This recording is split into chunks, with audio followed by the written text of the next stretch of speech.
in line with our educational endeavor today would be Gordy Cooper's 93rd birthday.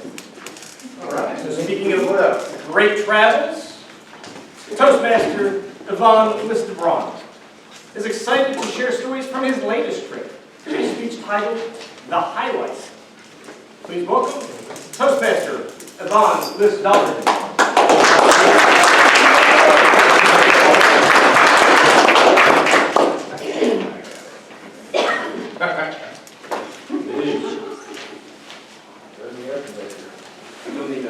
It's a cold sweater. So that keeps you here, doesn't it?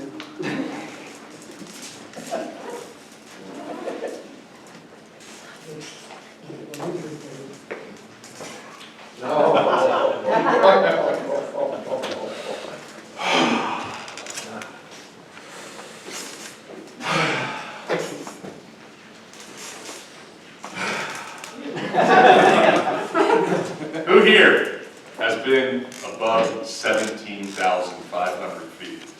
Anyone? In a plane. Airplane. 35,000 feet. In a plane. Not in an airplane. Let's get it straight. Not in an airplane.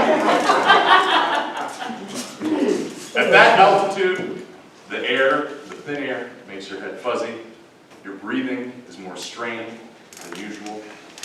But there's an unimaginable peace. Fellow Toastmasters and guests, today I want to talk to you about my trip to the Himalayas. Specifically, I want to talk and describe my trek to Dobradin,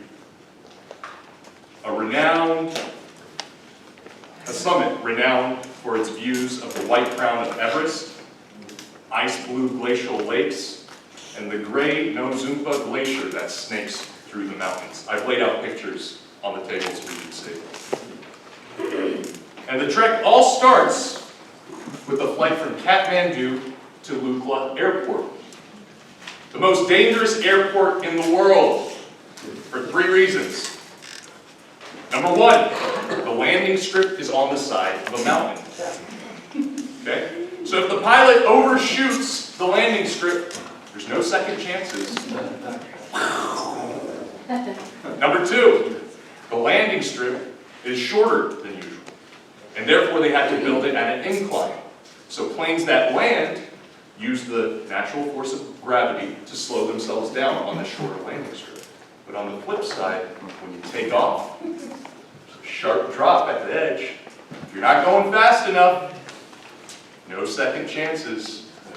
And number 3, in the Himalayas, the weather is drastically changing at a moment's notice.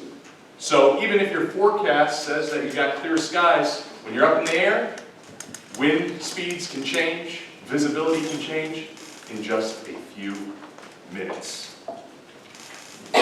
We've landed at Lukla. Where do we go next?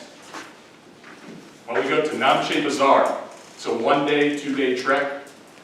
And the town is laid out almost like an amphitheater. Buildings peppering a horseshoe-shaped mountainside. And across a ravine, there's a 20,000-foot mountain, Conde Ri.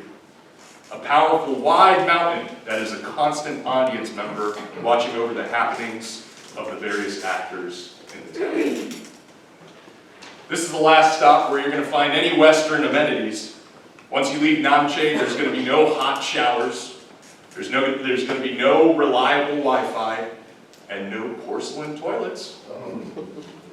There's an incredible amount of grocery and gear stores where you can stock up on provisions and equipment that you may have forgotten to pack. There are coffee houses with espresso machines and homemade pies and cheesecakes.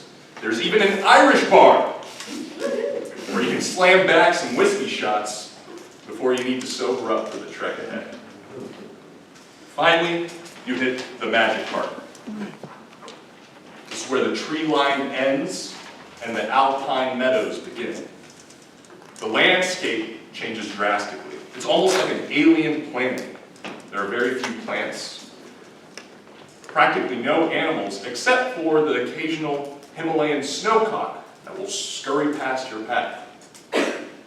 You'll see and you'll pass religious stupas that have prayer flags flapping in the wind. prayer wheels, but for the most part, it's just you and the mountains. For me, this was the highlight of the trip.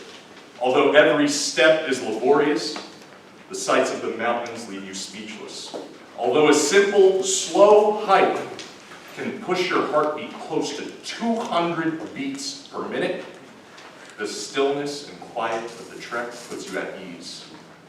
Although your bones and muscles ache at the end of every day, sitting around the fire with fellow trekkers sharing stories over tea makes it the trip of a lifetime. Fellow Toastmasters and guests, I would urge you all to consider a trip to the Himalayas.